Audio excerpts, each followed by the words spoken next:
Hitler's dark ambitions, his dreams and fantasies of Germanic world domination lie shattered amid the ruins of Berlin. The destruction of the perverted science of Nazism has involved the laying waste of the great cities of Europe and the loss of millions of lives. The spring of 1945 has seen Soviet armies rampage mercilessly through eastern Germany, enacting an orgy of sadistic revenge upon the people of the Third Reich. In the skies of Germany, the true strength of air power has been proven, as American flying fortresses and British Lancasters fly unopposed and unchallenged to systematically rain destruction, city by city. As Allied armies penetrated ever deeper into the heartland of Nazism, the secret horror of Hitler's state was exposed to the world as the invaders encountered the camps and the victims of the final solution. The armies on all sides fighting in those last desperate days were aware that their leaders no longer fought for victory, no longer looked to the end of the war, but were contemplating the beginning of the peace. Stalin already regarded Britain and America with suspicion, seeing a deep conspiracy between his Western allies and their soon-to-be defeated enemy to confound and destroy Soviet communism. Already, the leaders of Britain and America did fear an expansionist Soviet Union that would seek to replace Nazism with another totalitarian dictatorship across a European empire. In the eye of the storm of flame and smoke that had engulfed his capital, Hitler had died by his own hand. Italian dictator Mussolini was executed, his body set to hang in public humiliation. As the people of America and Britain rejoiced in the streets, celebrating victory in Europe, already the battlegrounds of Europe were being prepared for a new confrontation. On the other side of the world, men still fought. There was still suffering. There was still World War.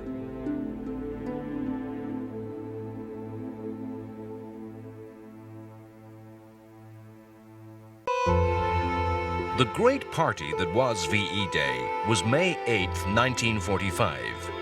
The surrender terms agreed that all German forces on all fronts were to unconditionally lay down their weapons and cease fire on the 8th. Yet fighting in Europe continued for days after. Isolated pockets of German troops fought on. Far behind the front line of fighting, deep in occupied France, fortress garrisons of German soldiers left as far behind as the Atlantic coast continued to hold out. These forces were surrounded and isolated and had been bypassed by the Allies as strategically unimportant in the big picture of the war. These troops were to surrender days after the official end of the war. In the East, Stalin did not accept the surrender, and he demanded that a separate peace be made. In fact, Russian soldiers were ordered to carry on fighting even after this Eastern truce. They pushed deep into Czechoslovakia, aiming to extend the area of territory that would fall under communist domination. It was 3 days after the supposed surrender that the Russians ceased fighting. By then, the Soviet forces had liberated the Czech capital city of Prague. Amongst the Nazi soldiers who fought in this last battle were a large contingent of ex-prisoners of war, former Soviet soldiers who had changed sides to fight against Stalinism. Millions of Soviet citizens had seen the Nazis as liberators. The fate of these men in the peace was to be grim: execution for the officers, long incarceration in the Gulag for the ordinary soldier.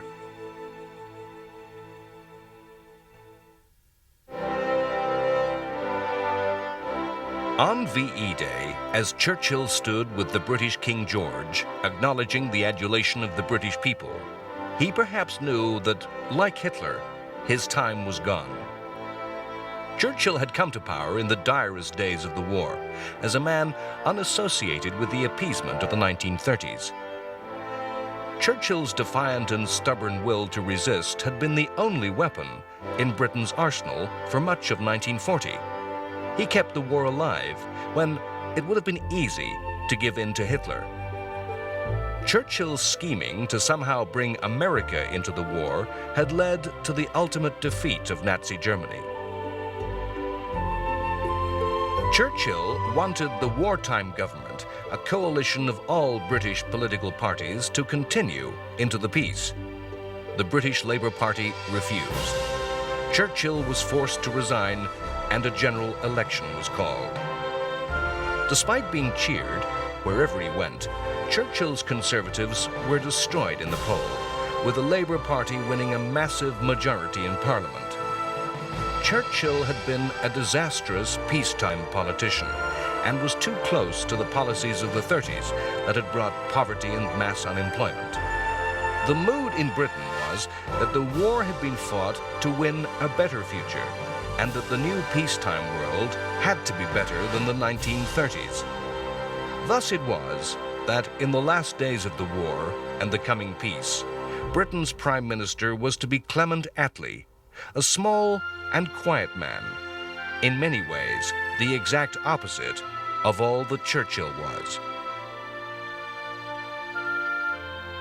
It was to be Attlee that sat in Britain's chair at the Potsdam Conference, held between July 17th and August 2nd, 1945. Potsdam was to be the last great conference of the leaders of all three great powers. The Potsdam Conference was to shape post-war Europe, draw its borders, determine the type of society in which the peoples of Europe would live. The state of Poland was physically moved westwards into Europe. The USSR took eastern Poland. Poland was compensated by territory taken from eastern Germany. The Potsdam Communique described the move as temporary, pending a final peace conference. It authorized the ethnic cleansing of millions of Germans who were expelled westward.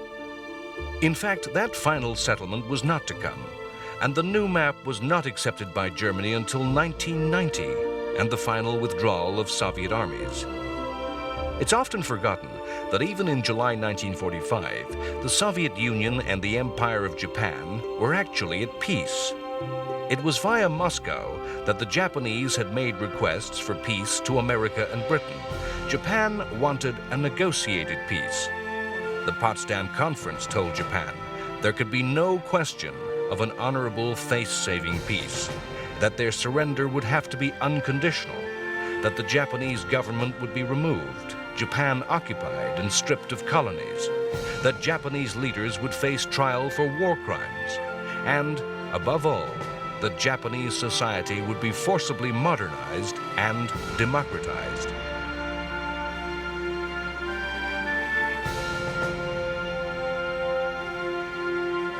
An image which came to be seen as an iconic demonstration of the total defeat of Germany was the meeting of Western armies, the troops of Britain and America, with those of Russia coming from the east.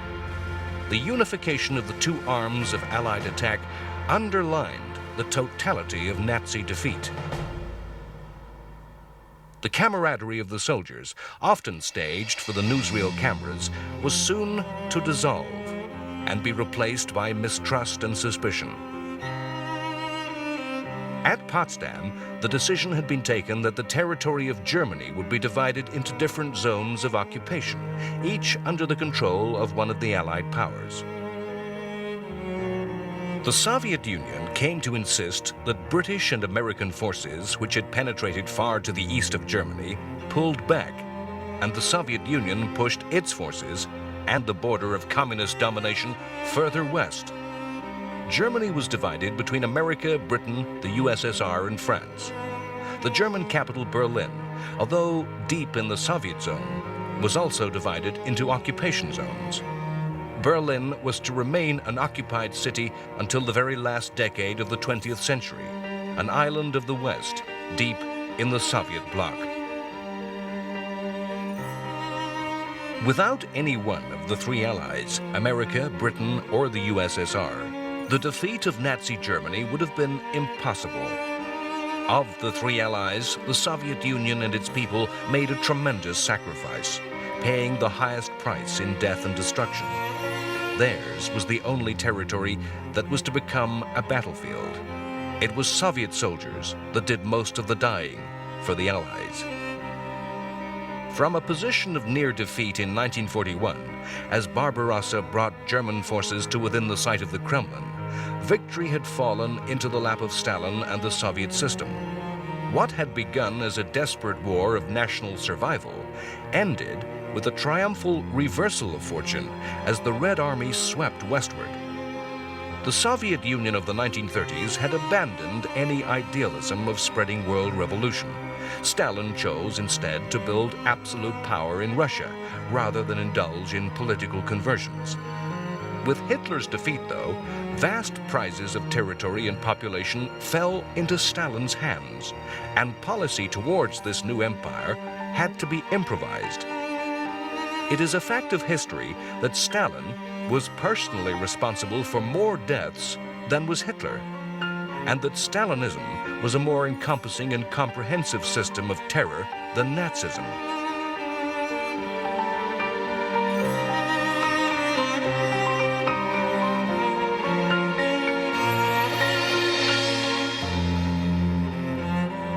Winston Churchill contributed a legendary phrase to the language of the world when speaking at Fulton, Missouri. He said, "From Stettin in the Baltic to Trieste in the Adriatic, an iron curtain has descended across the continent." Behind that iron curtain, 2 generations were to live as subjects of the Soviet Empire.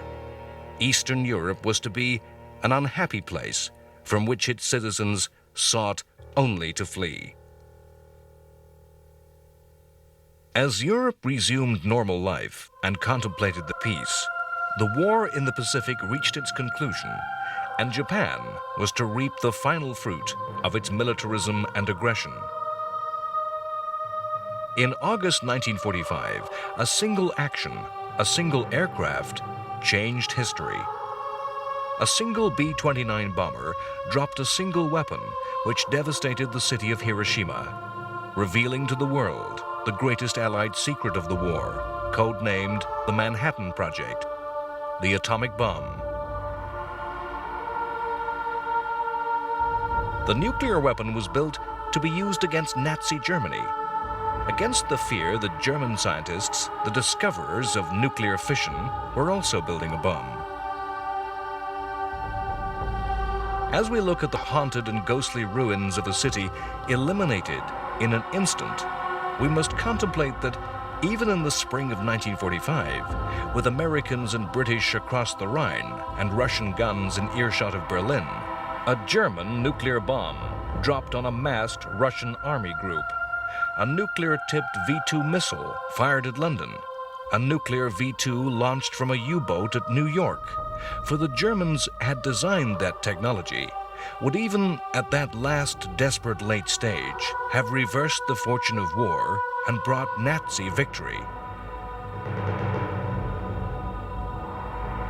Germany had in fact neither the industrial resources nor the quantity of scientific expertise to build the bomb. Many of the scientists who built the bomb for America were themselves European exiles from Nazism. The Manhattan Project has a complete history of its own.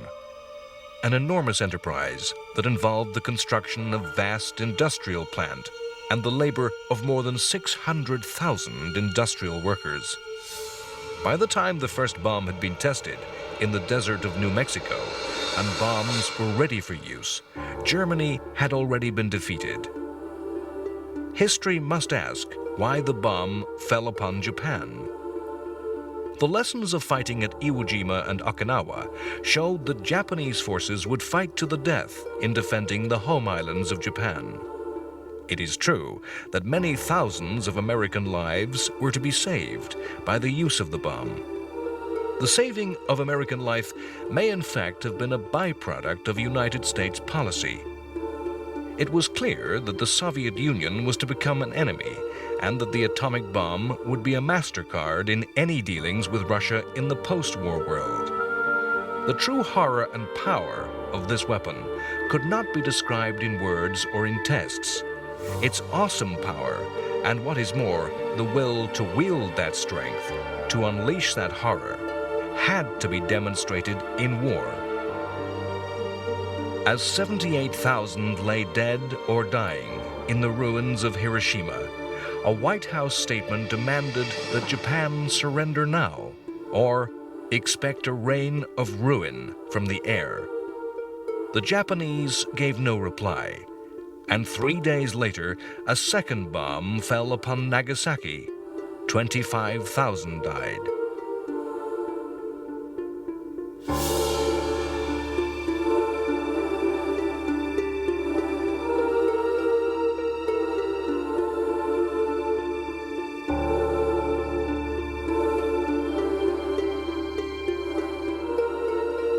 The Soviet Union cynically declared war on Japan on August 8th. Their long-promised offensive was now no longer needed.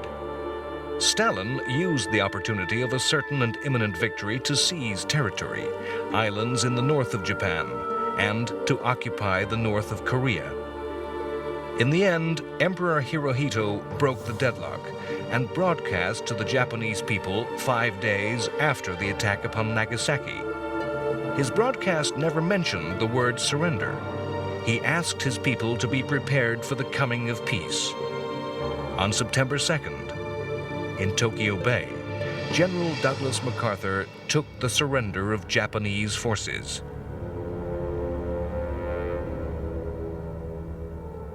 Let us pray that peace be now restored to the world, and that God will preserve it always. These proceedings are closed. World War II was over.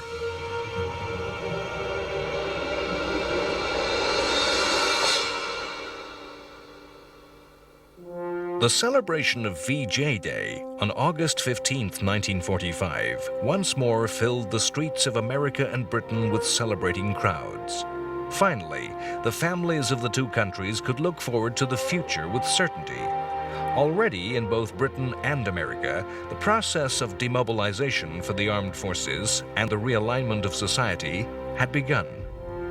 In the second half of 1945, in Britain alone, 170,000 men and women each month returned to civilian life, and war industry in both economies rapidly shed jobs. For many of these war workers, this meant that a delayed retirement could be enjoyed. For the many millions of women, the peace meant a return to a traditional female role, focused on home and family. This was the time of the baby boom, a time described as when everyone and her sister was having a baby. For the people of the two principal Western allies, the experience of homecoming stood in sharp contrast. Americans came home to a land untouched by war, with an economy and industry taken to new heights of efficiency, to a society brimming with confidence. British soldiers found a homeland that had seen many cities destroyed by bombing. They returned to a country bankrupted, with great power status eroded by the war, with its role as the center of a worldwide empire questioned and impossible to maintain. A major consequence of the war was the slow death of European colonial empires. The first and the most dramatic step in this process was the decision by the British in 1947 to set aside the jewel in the imperial crown, India. It is paradoxical and ironic that Japan had gone to war proclaiming its aim to be the liberation of the people of Asia from colonial domination, and that Britain fought its war in Burma and the Pacific to defend that empire. In the post-war world, a poverty-stricken Britain was unable to maintain the forces to rule that empire. It was a post-war Britain led by a government elected to sweep away the past and build a new Britain. A government with a socialist priority to build a new welfare state. The decision to quit India was taken quickly.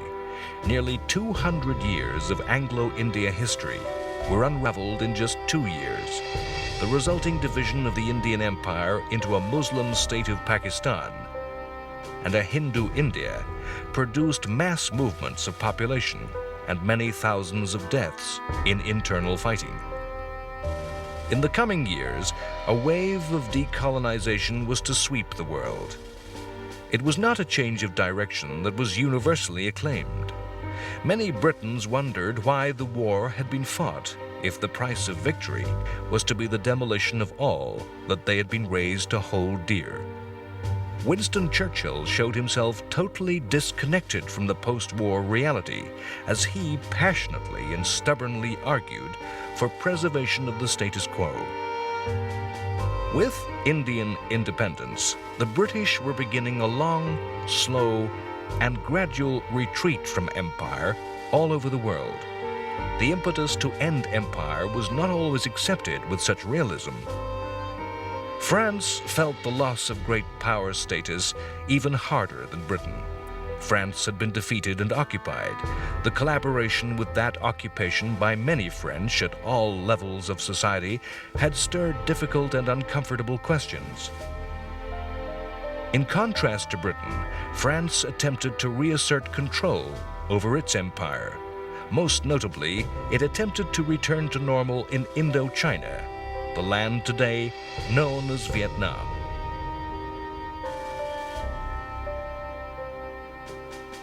No sooner had France found peace in Europe, it embarked on a war against the Viet Minh, the National Liberation Army of Vietnam, led by Ho Chi Minh. This was to be a long and painful experience for the French that would eventually cost them 90,000 lives, and the Vietnamese people millions. Decolonization was a result of World War II, and the war was to compound this strand of history even further. Simple struggles for national independence became entwined with the Cold War, the confrontation between the Soviet Union and its former allies. The Vietnam War became a battle of the Cold War. The Viet Minh were to become the Viet Cong, communists armed by the Soviet Union, while the French came to be armed and financed by the United States. Indian independence created a massive new democratic state from the second most populous people on Earth. Because of World War, China, the largest nation on Earth, underwent a no less dramatic change, but not to democracy. China had suffered longest of all, enduring invasion and occupation since 1937. A long civil war fought between communist revolutionaries led by Mao Zedong and the nationalist government led by Chiang Kai-shek had merged into a tangle of conflict with the war against the Japanese invaders. A war of shifting alliances, of betrayal and factionalism had spread out across the vast Chinese countryside. Once the Japanese had collapsed in defeat, the Civil War resumed, and techniques of revolutionary war perfected by Mao were turned against the nationalists. Despite American backing, the result was defeat for the nationalists. The nationalists retreated to the island of Taiwan to set up a government in exile. In Beijing, Mao Zedong proclaimed the People's Republic of China, and a new thread of history sprang from the source of World War II.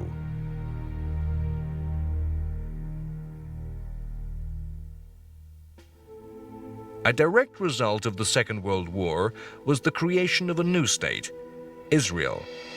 The British Empire famously stretched around the world. A small corner of that vast dominion was the territory of Palestine, acquired in the aftermath of the First World War from the ruins of the Turkish Empire.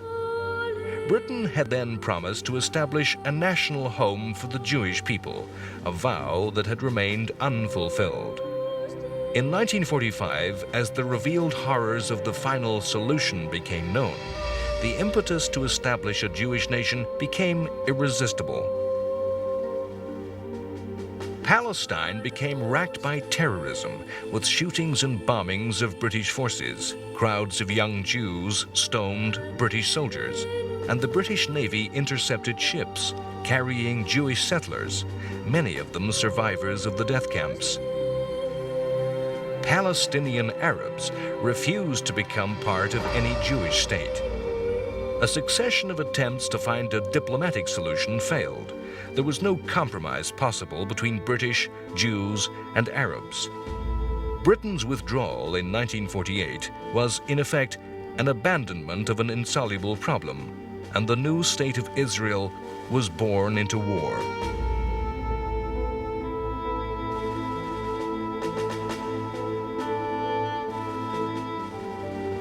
All conflicts advance both the techniques and tools of the art of war. Scientists and engineers are inspired to invent new weapons. Commanders rise to the moment and devise new types of fighting, or they grasp the potential of new weaponry to be used in classic ways. World War II was no different, bringing forth a massive arsenal of new and terrifying weapons. The World War II inventions of the ballistic missile and the nuclear bomb, when combined together, have changed all subsequent history, despite never having been used in anger.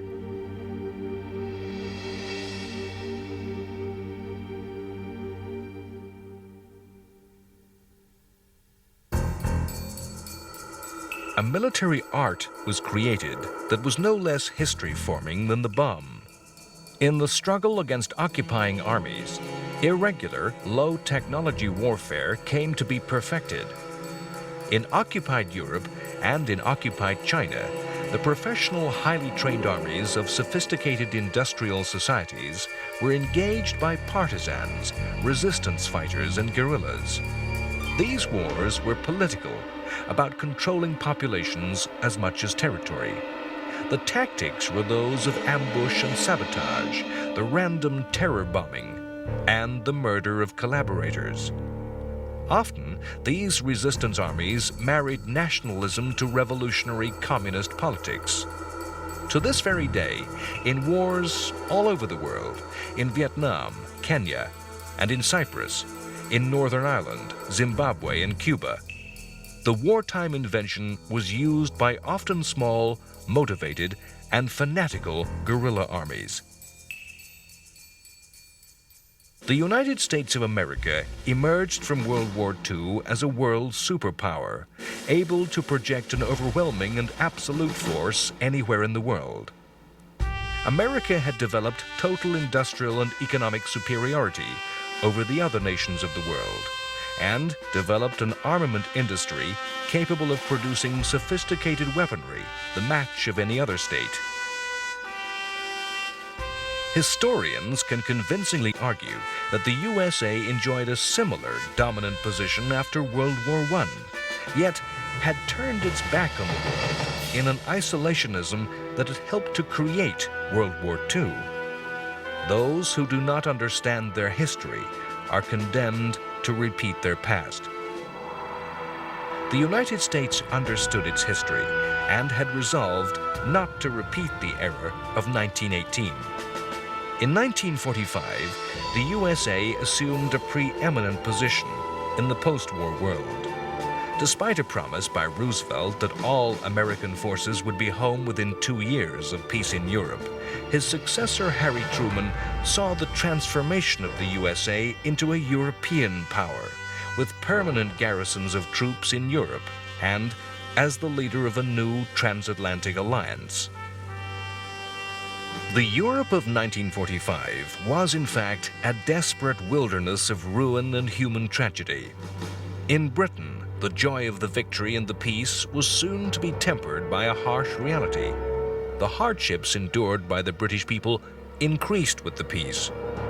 Britain had enjoyed a wartime lifeline, the American Lend-Lease program. Vast quantities of goods and food were supplied by the United States free of charge. On August 15, 1945, President Truman suddenly and abruptly ended Lend-Lease.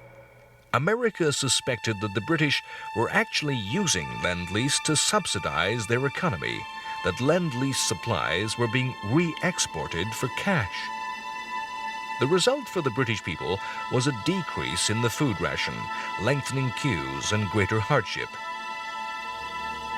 It is in the continent of Europe, though, that there were as many as 30 million of what bureaucrats came to call displaced persons, people driven from homes and homeland, sometimes stateless as well as homeless. Many of these were Germans who had fled from the East or had been ruthlessly ethnically cleansed from all over Eastern Europe. It was a professional United States Army soldier who was to do most to reconstruct and rebuild the ruins of Europe, giving these people new hope. General George C. Marshall had served through the war as United States Army Chief of Staff. Recalled to public service as U.S. Secretary of State, Marshall formulated a massive program of economic aid that was to come to bear his name. The Marshall Plan was an enormous transfusion of wealth that enabled Western Europe to regain stability and prosperity. The victory of 1945 allowed Stalin to feed his paranoia and push back both borders and potential enemies. The map of the post-war world was drawn, with Poland, Hungary, Czechoslovakia, Romania, and Bulgaria all becoming communist countries built to a Stalinist plan. Forbidden by Moscow to apply for Marshall aid, they struggled to rebuild and condemned their people to the grim austerity that was to characterize Eastern Europe. The war was still being fought, as in San Francisco, the foundations of a post-war system of international security were laid. This was the United Nations Conference, and established the organization we know as the UN. The new organization was designed with the lessons of history in mind. Following World War I, the League of Nations had been established as a worldwide peacekeeper, and its failure in this task was a major cause of the Second World War. In designing the United Nations, the states of the world learnt from the failings of the League. The League of Nations was a club that had at first refused to allow Germany or the Soviet Union to join. America had turned its back on the League and never joined. The UN was inclusive. Any state who wished could join, and all major powers took a dominant role. In the 20s and 30s, it had been too easy for a state that wished to simply ignore any censure or sanction by the League. Hitler simply left. Japan and Italy ignored sanctions over Manchuria and Ethiopia. Too often, the League had seemed slow and indecisive. Its last act had been to expel the Soviet Union for its invasion of Finland in 1939. The new United Nations was designed to be everything that the League was not, with a structure that allowed decisions to be made and capable of fielding troops in its own name.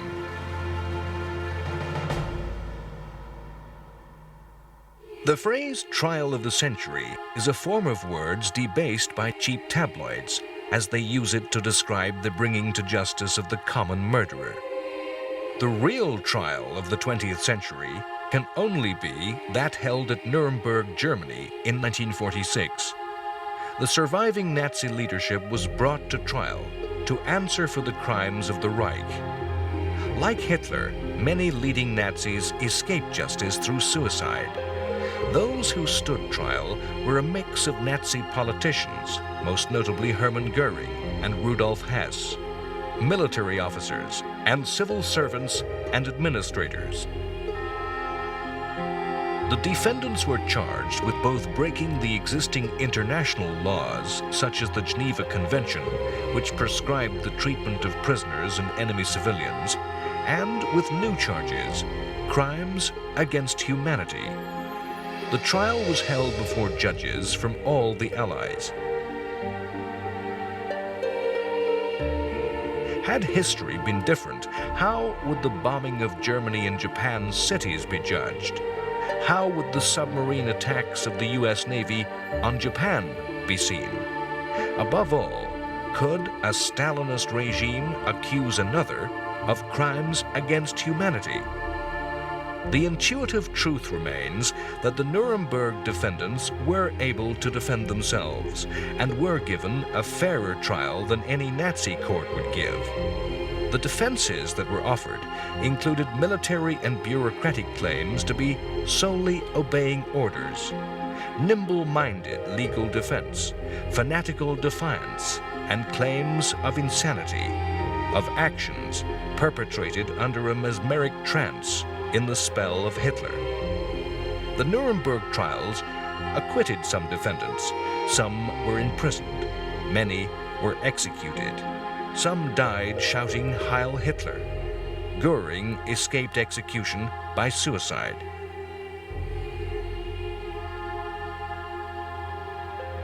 Horrors that rank alongside the final solution emerged in Asia. Japan's war criminals stood trial for crimes that included massacres of both civilians and prisoners of war, and even mass human vivisection. Again, many of these war criminals paid for their crimes with their own lives.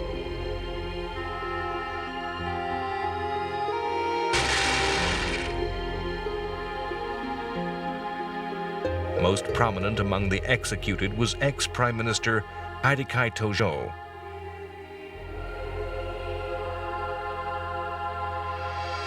The Cold War in Europe started where World War II ended, in Berlin.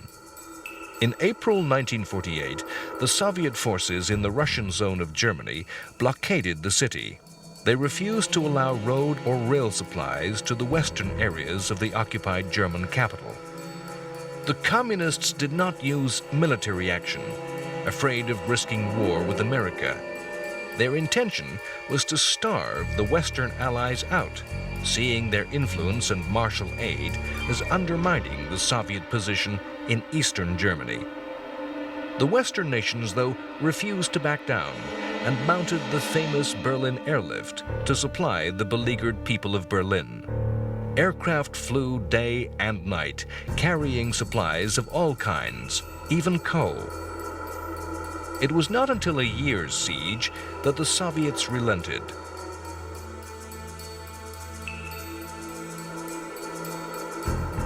The tense standoff between the two eventually nuclear-armed factions was to dominate nearly 50 years of world history.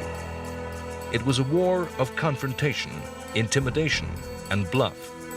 Actual fighting was by proxy in remote parts of the world.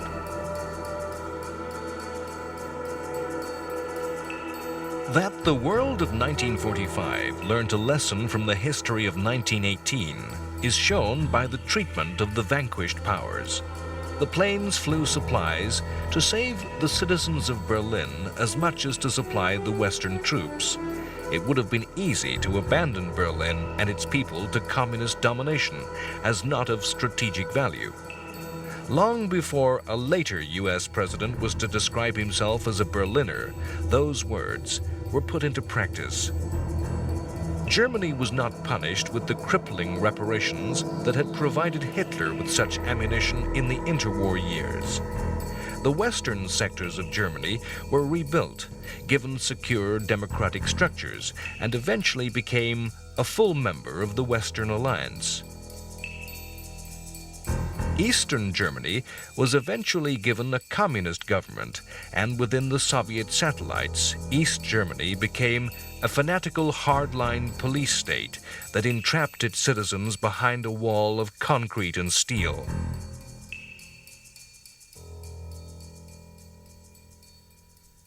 As a U.S. general was instrumental in the recovery of Europe, so it was with Japan. Douglas MacArthur, having received the surrender of the Japanese, became the governor of Japan and framed a new society. A democratic state that constitutionally rejected militarism and aggression. Through industry and hard work, the Japanese came to achieve the economic wealth and status in the world that they had sought through military aggression. Winston Churchill said that it was the World War II of numbers, of statistics, that terrified him the most.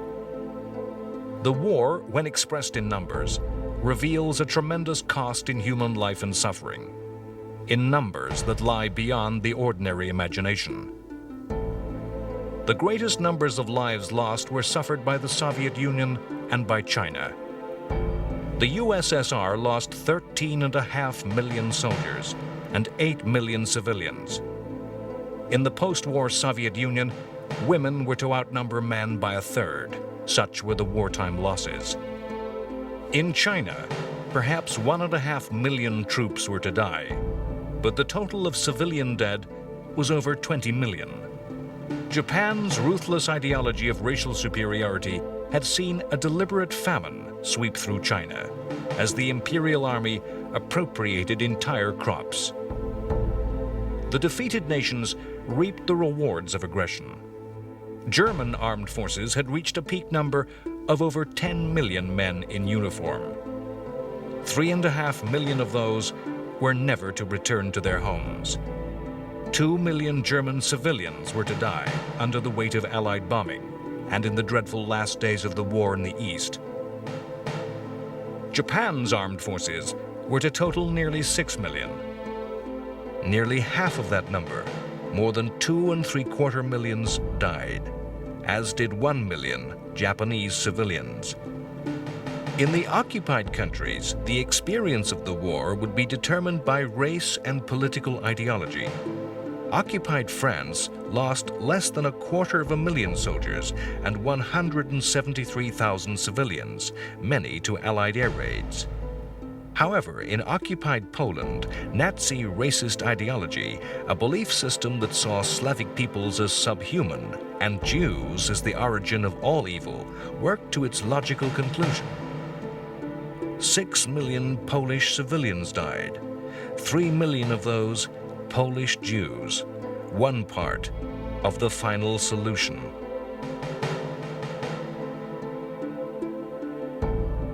Every occupied country in Europe shares in the final solution. It is, to some states' shame, that the non-Jewish population gladly collaborated with deportations to the death camps. Equally, some nations can be proud that whatever other collaboration was made with Nazism, no part was taken in the Holocaust. Denmark transported all its 5,500 Jews to neutral Sweden. Only 77 Danish Jews were to die. All Bulgarian Jews escaped due to the refusal of the Bulgarian king to allow deportation. Even fascist Italy refused to take part in deportations. It was not until the fall of Mussolini that Jewish Italians fell victim to Nazism. Poland was squeezed on two sides with attacks by an equally ruthless and sadistic Soviet Union. Of 1 million Polish servicemen, 600,000 did not live to see the peace. The discovery by the Germans in 1944 of the bodies of many thousands of Polish officers killed by the Red Army was one of the first indications that the Soviet Union was not the friendly ally portrayed in the newsreels. Compared to the dreadful bloodshed of World War I, Britain lost less than 500,000 servicemen and just 70,000 civilians. It is a fact of war that it is in defeat that armies are destroyed. Victors rarely have to pay heavily for their triumph. The United States fought largely a winning war. With a maximum of 16.5 million under arms, less than 300,000 Americans were lost. Perhaps less than 10 U.S. civilians were victims of the conflict. The number of deaths in the major combatant nations overlies a long catalogue of suffering, of death and loss that reached into all corners of the world. As many as 55 million lives were lost all over the planet. From when we first realize that now is preceded by a before, we become aware that we're traveling on a timeline of history that is personal and unique, and yet is intertwined with the big flow of history. The history of World War II is perhaps the defining moment in the history of humanity. Yet the place of the war in history is not absolute and fixed. It's a different thing to different people. The people of Germany, Britain, and France talk of World War II, 1939 to 1945. The people of Russia of the Great Patriotic War from June 1941 to May 1945. The United States of a war beginning in December 1941 and lasting until August 1945. For China, the war began as early as 1937. When did the war really end? The history of World War II is heavily laden with irony. The Nazi delusion and the Stalinist paranoia that the alliances and antagonisms of the war would somehow realign came true. A post-war Nazi plan dreamt of a united Europe, with the Mediterranean South turned into a holiday playground for the North, with a single currency controlled by the German economy. Japan talked of an Asian co-prosperity sphere, where the states of Asia, free of colonialism, would become independent leading economies, with Japan in the dominant position. The war becomes ever more remote in living memory as historians stand ever further back from the big picture of the 20th century. It may be that World War II is seen as part of a conflict that began in 1914 and ended in 1990. As the Russians finally left, as communism crumbled across Europe and a reunited Germany, a democratic Germany was allied to its former enemies in an ever closer political and economic union. There can only be a handful of people on this planet unaware that the war happened. To surf through the documentary programs of a multi-channeled media world is to experience a place where somewhere Hitler is always speaking, the tanks are always driving forward, the bombs are always falling. If we are unaware of the history of the war, then we know its mythology, where fact merges into fiction, in the Hollywood epic and the TV sitcom. Impossibly handsome commandos are always mounting daring raids on secret weapons, and bungling bank managers forever play slapstick comedy in Britain's Home Guard. A Spitfire victory rolls in the clear English sky of 1940. For the people of Britain, the Battle of Britain was fought in the heat of a glorious English summer. That is a myth. Records detail a climate wetter and cloudier than even the normal summer. The Red Army fights alone against the Nazi invader. It did not. Only American boots kept the soldiers fighting. For many nations, the mythology of the war remains a definition of national identity.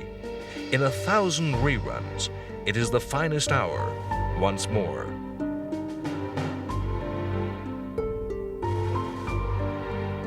We live with the results of the war and are, ourselves, the consequences of the war.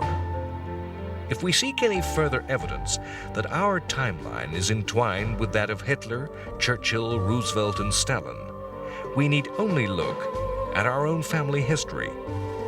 The war was a time of passionate and hurried marriage, of shattered expectations, of futures and dreams lost with boys who never returned, of moments seized right here and right now for fear that happiness might be lost forever. Many of us owe our ancestry to the war, to parents, grandparents, and great-grandparents who met because of the war. Evil will always be present in the world, Its eradication is not in the power of men. Yet, if there was ever an action by men that aimed to eradicate evil, it is that war waged upon Nazi Germany by Britain and America. The history of the war is a complicated weave of the politics of national self-preservation and of power games. Yet, refine and reduce that history to its elemental facts, strip away post-war maneuvering for power, and the war is a struggle between good and evil.